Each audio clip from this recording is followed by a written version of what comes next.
we go. We have Jimmy. Introduce yourself. What is up, everyone? I'm Jimmy Oaks, another YouTuber. Introduce your channel. Oh, what is your channel about? Why do you have a YouTube channel? Why do I have a YouTube channel?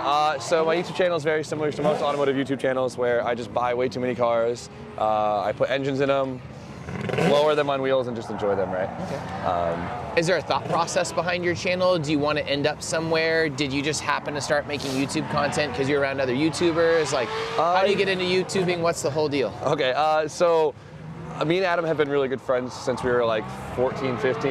And so like Adam's been making videos forever. And so we've always been around it.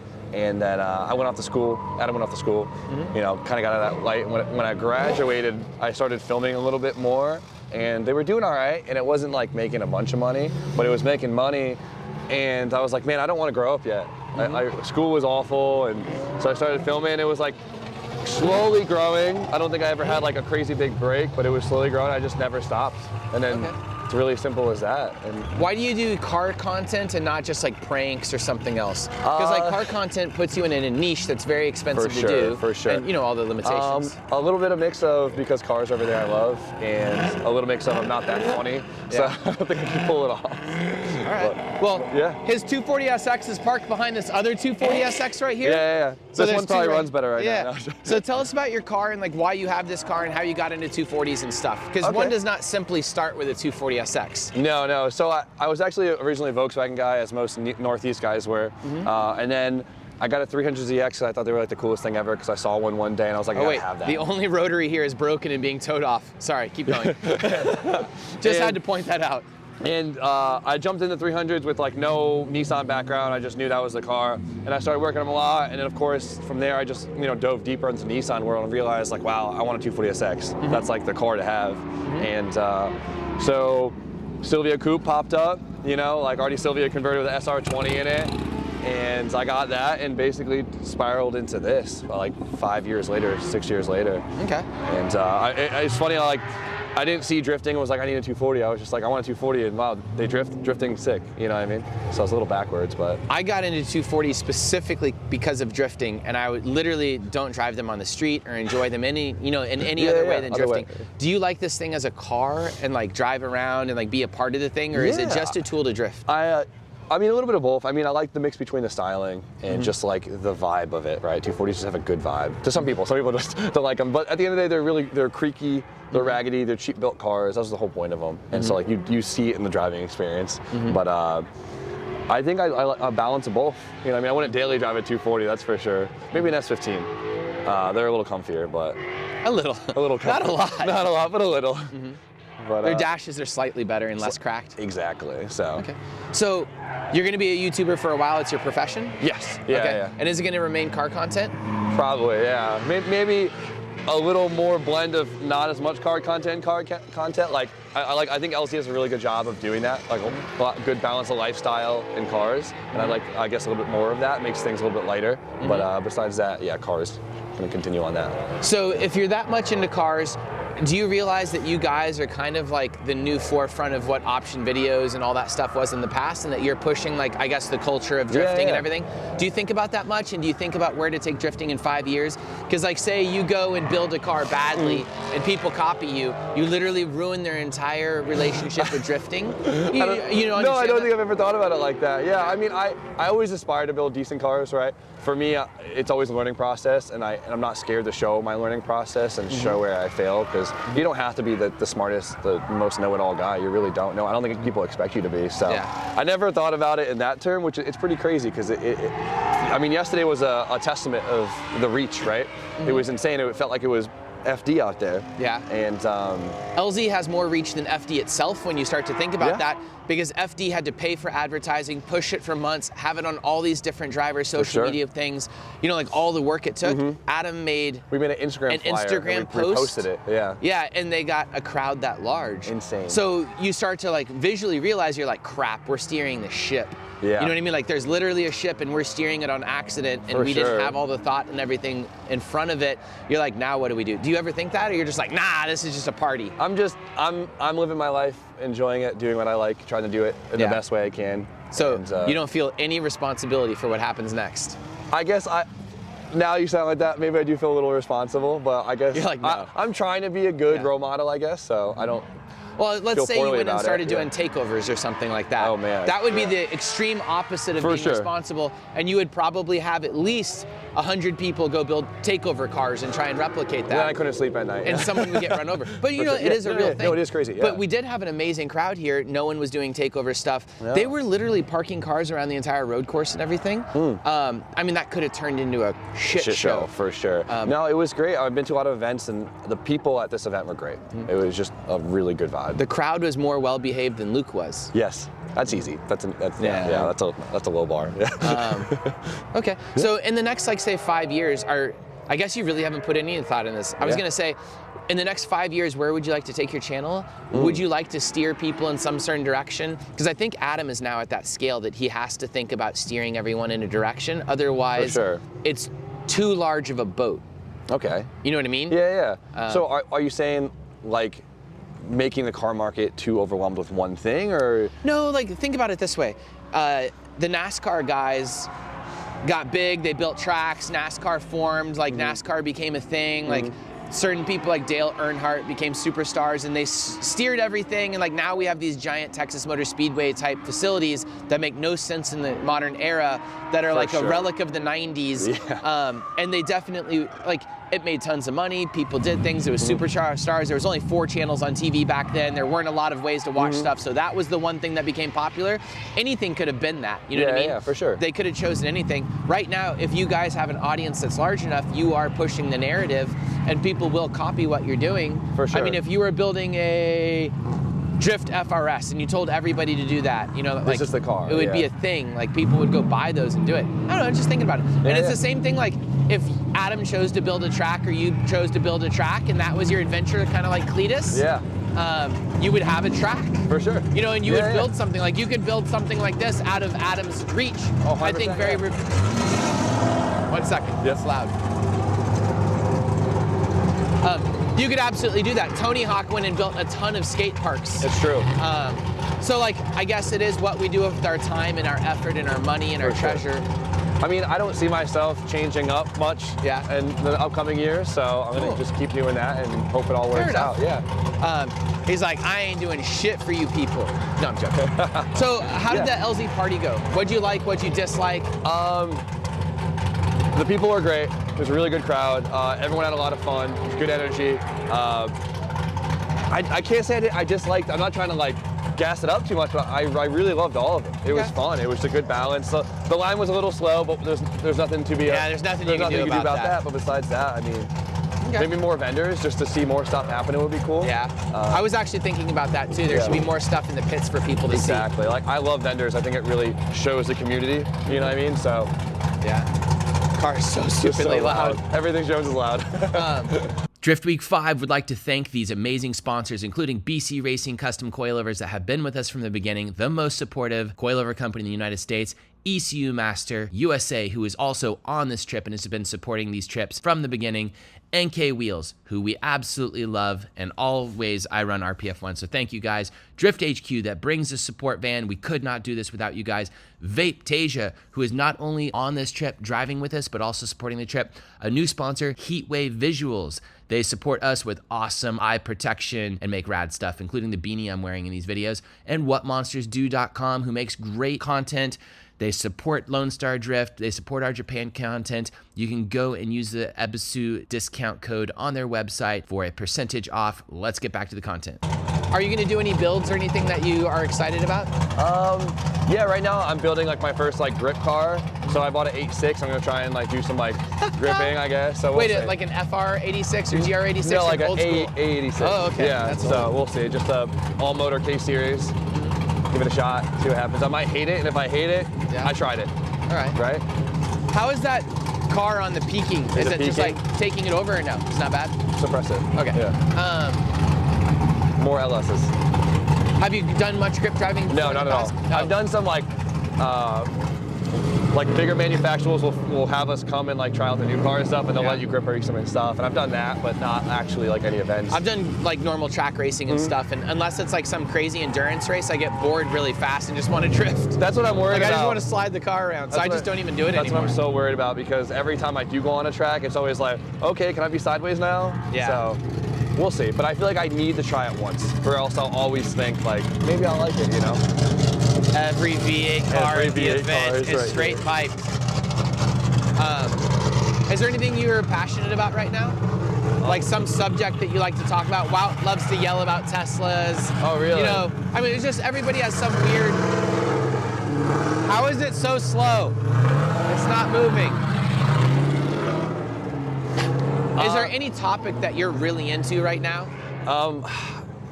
I hate to say I'm so brain dead from this weekend because it's been go, go, go, but I'm so. We're I feel 3 days into a 2-week adventure. No, but I came here. I know. I'm no just sleep. That's the problem. I'm just laughing. Yeah. I'm like, we're just getting started. Yeah. R.I.P. to everyone. I'm very impressed. But I mean, this stuff has been so consuming. I feel like I've just been eating, breathing, and this, you know, and because it just car culture. You mean? Car culture. You know how it is. I mean, that's how you are. It's just every spare second you have is to just do this. And it's just a constant catch up, and some days it sucks, right?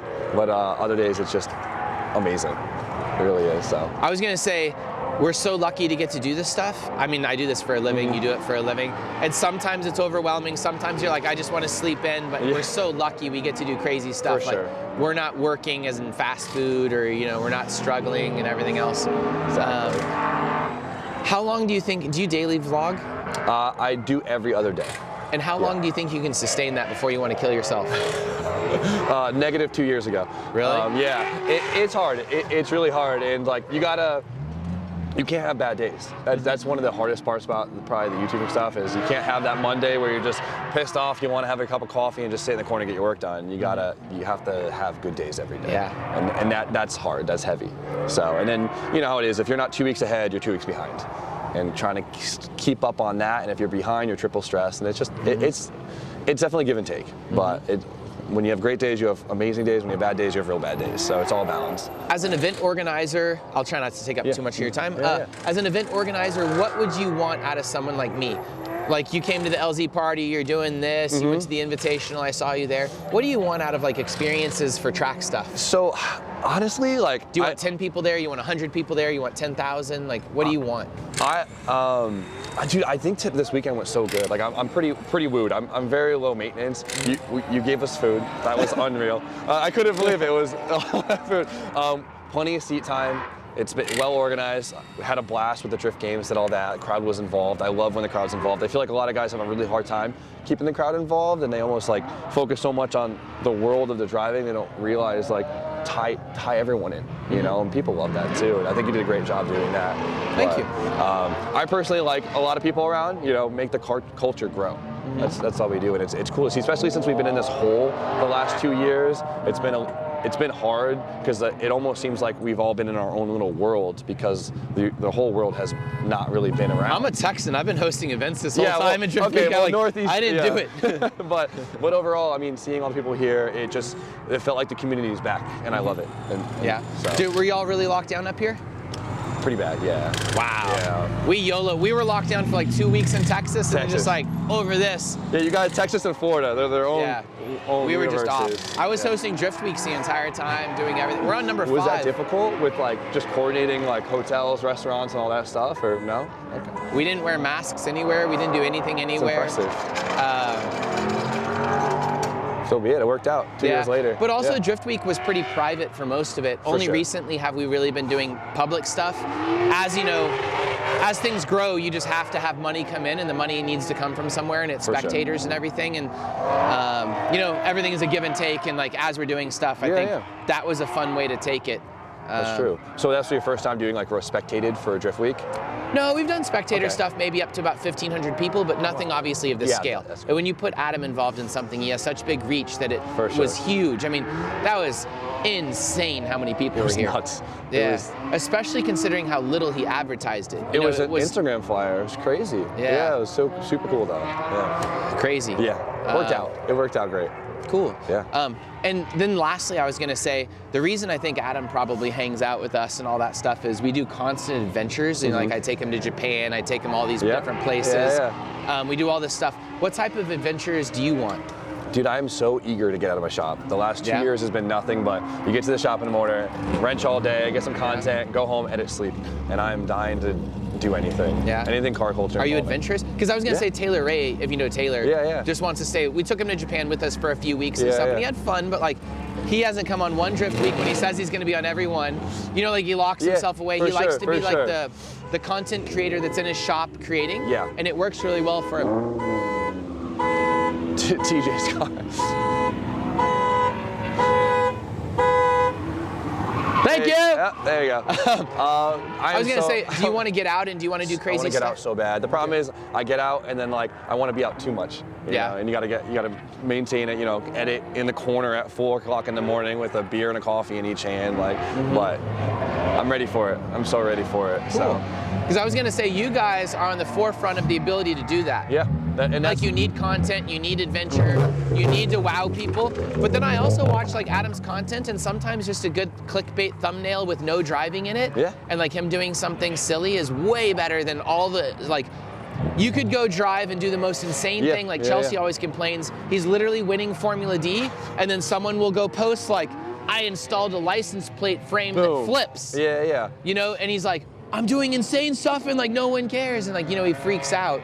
Yeah, I feel like what I've learned with like YouTube and just social media engagement is it's a lot of people, they come for the cars, but they stay and take in everything else, right? And like, what YouTube's cool because it's almost like kind of being homies with someone, you know? It's like, it's real, and so You like. mean the fans with you? Yeah, exactly, yeah. Like people come up to me and they're like, Jimmy, what's up, man? Like as if it's your homie you haven't seen in 4 years, you know what I mean? I'm like, who are you? But that's sick, you know what I mean? I'm about to get stabbed. Exactly, but it's cool, and like I love that. It just feels like I have a million friends and not just like people that are just starstruck, you know what I mean? Like, and that's what's I think people love about YouTube. It's just like you're hanging out with someone. Is your audience overwhelming like Adam's, where it's so big that you get mobbed, or no? Yes. Yesterday was the first time. Like I'm usually pretty good about it, but yesterday was the first time I was like really like overstimmed like bad. But it's great, you know. Did you chemically deal with it well, or did it like shut you down like with stress or anxiety or anything, or it was just fun? I think I handled it well, yeah. Because I can see some of the YouTubers, you know, you can see them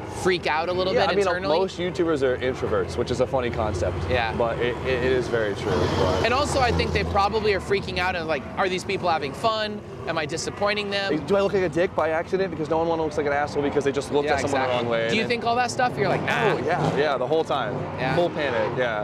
I'm in full work mode all the time, so like someone's trying to say something, I'm like, hi, I'm busy, and I just run off. Yeah. Do you have that down yet? Do you know how to get out of situations? I'm getting there. I'm the nice guy, so I feel like, so I'm always just like, oh, okay, like I'll sign it. And then I'm like, I'm starving, like, but you know.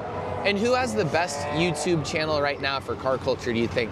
It doesn't have to be just car culture, but like say, what do you go to that you think is amazing, that has really good entertainment, or you know, whatever it is? It's hard. Everyone has their own niche, right? Like I love the backyardness of Taylor Ray and how he just gets stuff done. Adam, I think, is a really good balance of lifestyle and cars, and Mike puts together such an amazing edit. It almost looks like a Netflix show. Like the previous drift weeks that Mike has put together in one night on like in the passenger seat of a car looks like literally a Netflix show. I can't believe it. It's crazy. The night ride guys, they're amazing. Their cars, it's just like, it's very lovely. That's I haven't seen it yet. I need to go really watch it. really enjoy it. It's just like they tell a story really well without having to talk about it, which is huge, you know. And I don't watch too much YouTube, but I mean, I think everyone does a really good job. Like Cletus, he just goes over the top with everything, and it's just like he's like watching just a TV show on MTV. You know what I mean? It's pretty cool. I think it's cool that you guys, dang cars. Well, to wrap this up, I was gonna say, I think it's cool. I hope everyone realizes that you're in a unique position right now, that the sky's the limit and you can do anything you can like dream up. For sure. And that people are watching, and then people actually copy and do this stuff. It's crazy. And for me as an event host that's been doing drifting, I've hosted like over 250 events, like over 20 years. So you've definitely seen the progression and the change of the era. Oh yeah, sure. YouTube didn't exist and no one cared about YouTubers, and like it was, there was other things that led. Yeah. And now that you guys are leading what's going on, it's crazy. You know what I mean? It's so different. So. Yeah, I was gonna say it's so crazy because like, I've done specific things where like I went out and I bought a Corvette very early on, and then I probably had 50 people buy Corvettes because of me. And you're just like, you know, they're telling me and you're just like, oh my God. I had somebody, Sai, were you there when the guy cosplayed my car in Japan? Yeah. A guy built a replica of my car down to the shift knob. He had to order parts from America, had me like sign it. Crazy to see. Yeah, so he brought my Ebisu car out like in mint condition, all the parts, down to the wheels, the tires, everything. And I was just like, oh, that's interesting. Like, that's really random. He's like, no, I built this. Like, and you're just like, I'm sure you see that kind of stuff. I was gonna say, you start to realize that you're like, I randomly picked those parts, guy. You know, and then somebody does something so amazing like that, I want to make sure that, you know, you give them the time of day, you talk to them, because like, that's amazing. And I want to make sure that I don't accidentally do things that ruin people's lives. For sure. Because like I did a circle track car recently, and like people are going to probably buy those, and I'm sure you have people copy you, and you're just like, oh, good God. Like just Adam gets those wheels, and now those wheels are insanely expensive. Whatever the Blitz. Yeah. You know, like he literally ruined an entire market of Blitz wheels. Think about that. No, I know, it's pretty nuts. That's crazy. It's pretty nuts. Yeah. And I mean, to a certain degree, S13s are unobtainable now for the the average drift people. Sure. That is such a weird concept. Sad. I know that's hard because like guys will come up to me and like, I really want to get into this. What do I do? What do I buy? And I'm just like I wish I could give you an affordable option. Yeah. 350Z, I guess. All right, show us your car real quickly and tell us the best things and the worst, and I'll leave you alone. It was really pretty 2 days ago. It did, yes. But we had a lot of fun this weekend. That's all that matters. So this is just S13 coupe cage. It's not a Silvia, just has a Silvia front. 1JZ. 3071R ethanol, 400 something horsepower. Do you wish you had a different engine or like anything else, a different turbo, a different package? I do miss being SR. I felt like S chassis always feel more balanced with a 4-cylinder in it. Obviously torque is pretty nice. Yeah. It's easier to drive like this though. Yeah, exactly. You know what it was? So you're like, oh, the other one's more balanced, and you're like, but yeah, this thing's dank. Exactly. So I like torque. One of the hardest parts about this car is I didn't go into it knowing how I wanted it, and so I would do one mod, and it wouldn't really work with the next. And so I had this weird package of mods where it was good at everything, but not the best at anything. And so it was like kind of this like weird car. And then over the last probably couple months, I finally said, screw it, let's just go full drift and kind of like really just put the real parts on, you know? And so planning is always huge. Yeah, absolutely. Especially when you buy a big part that you get attached to, like say a specific bell housing or something, or clutch package, and you're like, I'm building my whole car around the clutch package now. Exactly. Because I'm not willing to get rid of this part. But I just did the full like I was stock knuckle for a while and it was fighting me, and I like couldn't get myself to change it because, you know, S chassis with like stock knuckles, it's kind of like a whole thing. And I just went full FDF on it like the night before I came on Friday, and I love it. Changed the whole car. Awesome. Yeah. Well, it's a super cool car. Yeah, I appreciate it. Very iconic looking. I love it. Your broken arrow reminded me something real quickly. When I was talking about like you're leading the wave of what people are going to do as a copycat style now. When Sai and I got into drifting like 20 years ago, everyone was copying Japanese builds. For sure. So people were only drifting Japanese cars. They had to engine swap them because they had to copy the engines that were over there. So to start drifting, you had to engine swap a car, get a Japanese car with the Japanese motor that wasn't here, learn to be a mechanic, learn to wire it, buy a body kit because we hated the way they looked, lowered it, do all those different things, and it made all of our lives so difficult for the first decade of drifting that no one got good, everyone was building their cars constantly, and then it was kind of awful. And then the next decade, everyone wanted to be a Formula D driver, so they were all building Pro-Am cars. Oh, and everyone would knock their aero off, and all their money went to fixing the cars and the aero, and then people all built Pro-Am, professional cars that went crazy. And then now you start to realize, because you're a different wave of drifter that came in way after us, you get to see that like, wow, you could just buy a Z and go shred. You don't have to become a mechanic. You don't have to learn to work on the car. You don't have to engine swap. You don't have to put a body kit. Yeah, you can build a Z literally in a weekend. This car, how long would this take you to build? years. Yeah, I mean, literally years. Years. It's crazy. So anyways, Yeah. when I say that you're leading the way, whatever people do are, you know, they're gonna copy. So if you just like keep making crazier and crazier cars, they copy that. But you also have to do it to like maintain interest I hope they in the see channel. how long it takes to do so. Yeah. Because as you know, like everything seems so easy. Like, oh, I'm gonna Right. just swap this in a couple weeks. Ah, dog, it's gonna take a lot. But it's what's cool. Yeah, but it's what's cool. But you guys are defining cool right now. For sure, for sure. I was Such weird a though because crazy I was thing. like, I feel like I liked the builds way more before I liked the drifting. So I was Yeah. just building cars, you know, and that's why I said like, it was like this car was weird because it was never built with a purpose, and so it was kind of an efficient build, Yeah. right? Like if you plan a car from the start, say let's just start with drop knuckles, angle kick, quick coils all around, it like works out better. But if you're doing one at a time over a long period of time, the parts sometimes fight each other, and you end up spending a lot of money, wasting a lot of time, and Yeah. it could be a mess. But I know. yeah. I was gonna say, and like guys like Rob Dahm doing that thing that you said, like doing one thing at a time, and then they end up with an all-wheel drive RX-7 like rotary car with 1,200 horsepower. Yeah, yeah. Like you end up with nutty cars doing that. That's it. You know, just building. Okay, thank you so Yeah, much for yeah. your time. Yeah, yeah. I really appreciate it. Thanks for I having hope me. you enjoy yourself. Yeah, of How many course. days are you gonna drive with us? I'm gonna go home, recoup tonight, and then probably catch you guys in Thompson.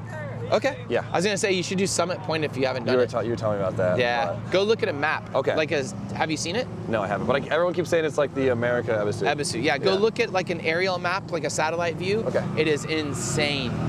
You should go to that. Yeah. Okay. Especially I'll do if my you're up research here. tonight. Yeah. All right. Thank you so much. Thank you. All right. Yeah. Have fun. Thank you.